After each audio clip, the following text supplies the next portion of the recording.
hasil karya sastra, diimani, itulah miskinnya dari manusia. Mencari siapa yang harus disembah. Dan kembali kepada kaum muslimin, sebagian dari kaum muslimin ada yang tersesat seperti itu. Seperti antum melihat bagaimana di Parangtritis dan bagaimana di pantai Pangandaran, yang mana mereka setiap tahun atau beberapa bulan melaksanakan acara pelarungan dari hasil sembelihan kerbau-kerbau kepalanya, ditambah tumpeng nasi dan buah-buahan yang disusun, dilarung ke laut bersekoci-sekoci kecil. Kemudian biar masuk ke tengah laut dan diambil oleh mereka yang dipuja di dalam laut. Siapa? Nyi Roro Kidul. Yang melaksanakan ini muslim. Dan mereka mempunyai KTP muslim. Lalu kenapa sampai mereka tersesat? Menyembah Allah, mereka sholat, dan mereka melarung sesembelihan-sembelihan ini karena itulah syaitan. Maka mereka tidak hanya cukup beribadah kepada Allah, meminta rizki, justru mereka melaksanakan tolak bala. Dipikirnya kalau tidak melarung, Nyi Roro Kidul akan marah, akan memberikan bencana tsunami, atau tidak akan memberikan ikan-ikan bagi para nelayan. Maka para nelayan akan paceklik. Di saat menjala ikan tidak didapat apa-apa. Lihat bagaimana kesyirikan kaum muslimin. Maka mereka muslim, mereka sholat, para nelayan itu. Namun mereka melaksanakan ritual. Yang akhirnya ritual kesyirikan itu dijadikan budaya. Dan mungkin di tahun yang akan datang lagi disebutkan Pak Daya. Bukan budaya saja, Pak Daya. Alhasil, itulah syaitan. Dijadikan kesyirikan sebagai budaya yang harus dilestarikan. Padahal mereka muslim. Dan contoh yang lebih parah lagi, mengaku muslim juga.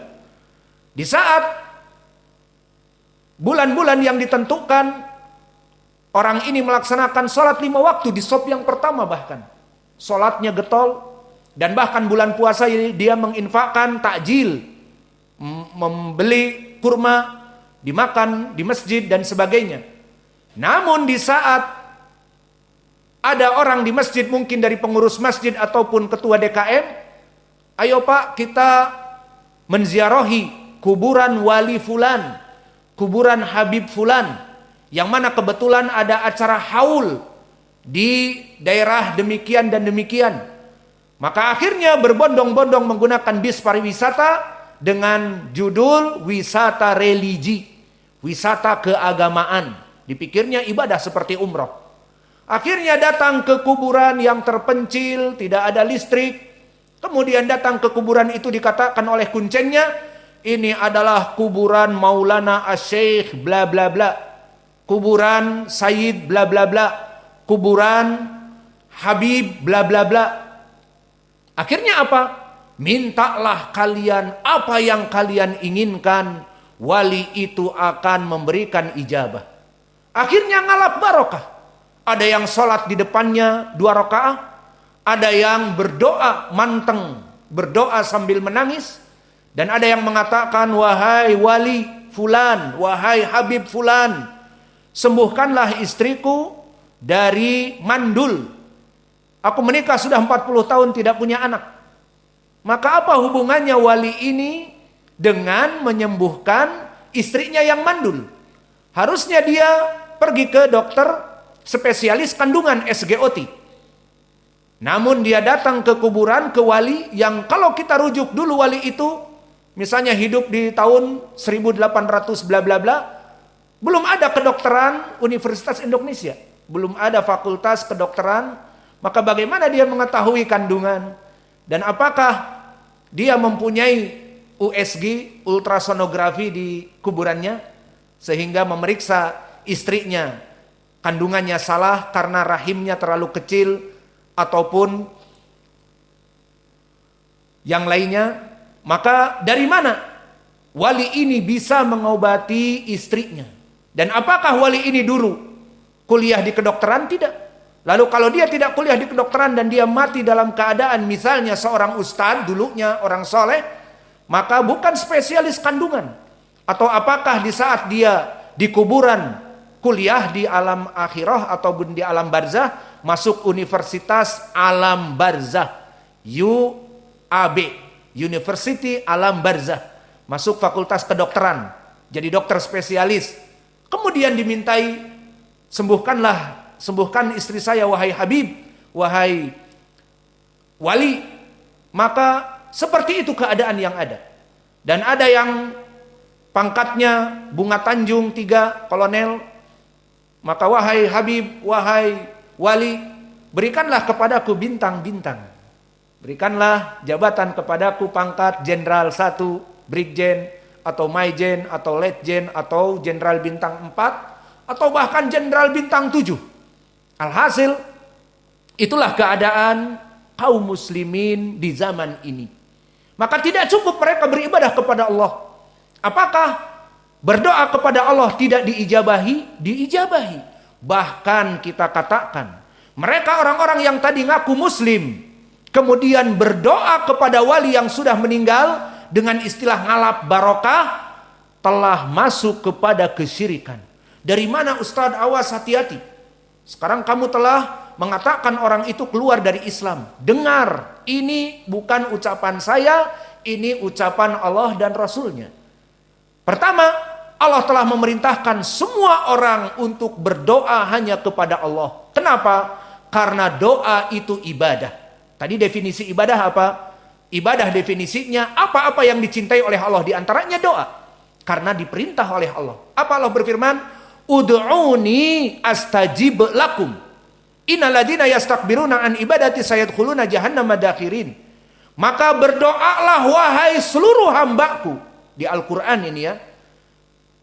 Berdoalah kepadaku saja, wahai seluruh hambaku. Astajib lakum.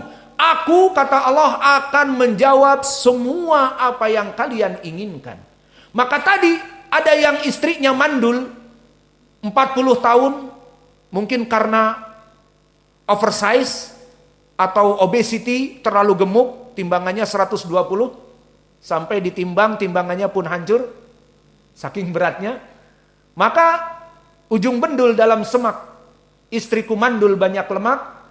Maka di sini bagaimana berdoa kepada orang yang di kuburan yang sudah mati, padahal Allah mengatakan ud'uni astajib lakum. Berdoalah kepadaku, kata Allah, aku akan mengijabahi kalian. Bagi Allah mudah. Orang yang mandul bertahun-tahun mudah. Seperti di dalam Al-Quran bagaimana kisah Ibrahim. Di saat Ibrahim mandul, istrinya tidak mempunyai anak. Istri yang pertama. Maka setelah istri yang kedua mendapatkan anak Ismail, maka Ibrahim mendapatkan anak dari istri yang pertama.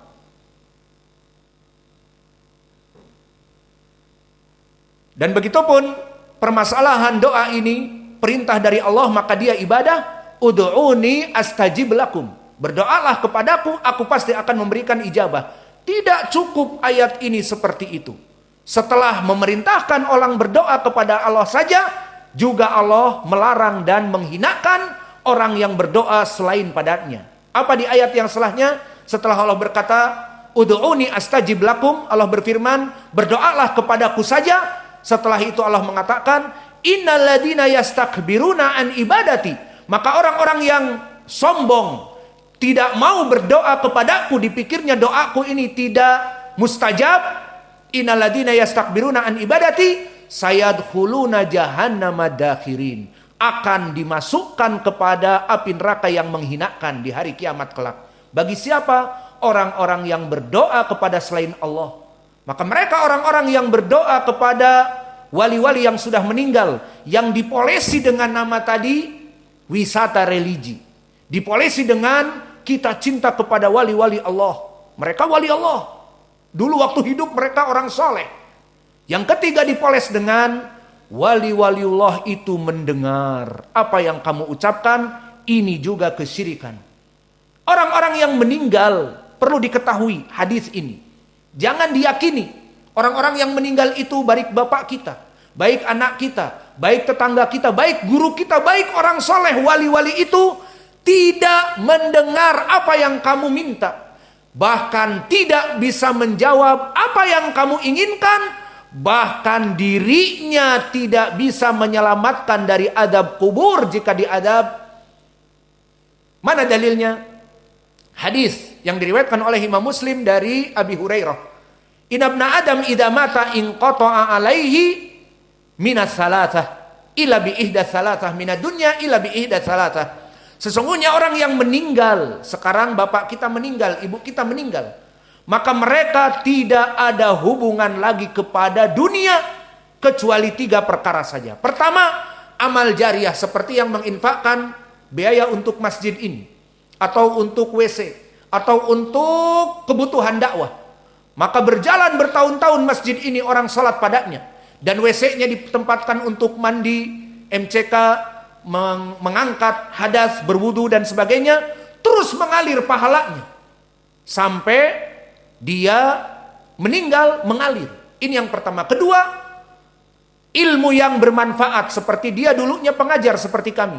Maka kitab yang kami buat dibaca setelah kami mengalir padahal kami sudah meninggal. Dan ilmu-ilmu yang kami ajarkan kemudian mengajar di sini murid-murid kita dan orang-orang sholat di sini sesuai dengan ilmu kita, maka kita mendapatkan pahala meskipun sudah meninggal. Ketiga, doa dari anaknya yang soleh. Maka orang tua kita akan terus mengalir pahala jika kita mendoakan, ya Rob ampuni, Allahumma gfirli walidayya. Allah, ampunilah dosa kedua orang tuaku. Tenangkanlah mereka, berikanlah kepada mereka ketenangan dan luaskanlah kuburannya dan sebagainya. Doa-doa mengalir kepada mereka. Selain dari 3 itu tidak ada. Maka bagaimana terbayang manusia setelah meninggalnya wali-wali ini datang ke kuburannya, wahai wali, meraung-raung, berdoa menangis. Wali itu tidak mendengar. Minta rizki, minta bintang-bintang, minta disembuhkan istrinya. Tidak mendengar, tidak mampu mengabulkan.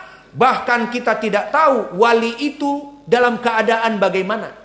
Mungkin dia butuh kepada doa dari anak-anaknya, dari amal-amalnya yang dulu, atau bahkan dia sedang diazab kubur. Kita tidak tahu wali ini apakah benar-benar wali soleh, atau wali-wali yang dikatakan wali padahal bukan wali. Atau pertanyaan besar, apakah memang ada di dalam kuburan ini mayat? Karena banyak sekarang modus operandi seperti itu, perdagangan kuburan wali. Banyak dari para kuncen-kuncen yang ingin mendapatkan uang, maka dia datang ke daerah terpencil, ke daerah pantai, ke daerah gunung, pokoknya yang terpencil. Kemudian dia membangun kuburan, yang kuburan itu asalnya kosong. Kemudian disebutkan ini wali syekh, dibuat pesanggerahan, dibuat seperti tempat tidur pengantin, ada tirai-tirai, kemudian diberikan dupa bla bla bla. Kemudian dibawa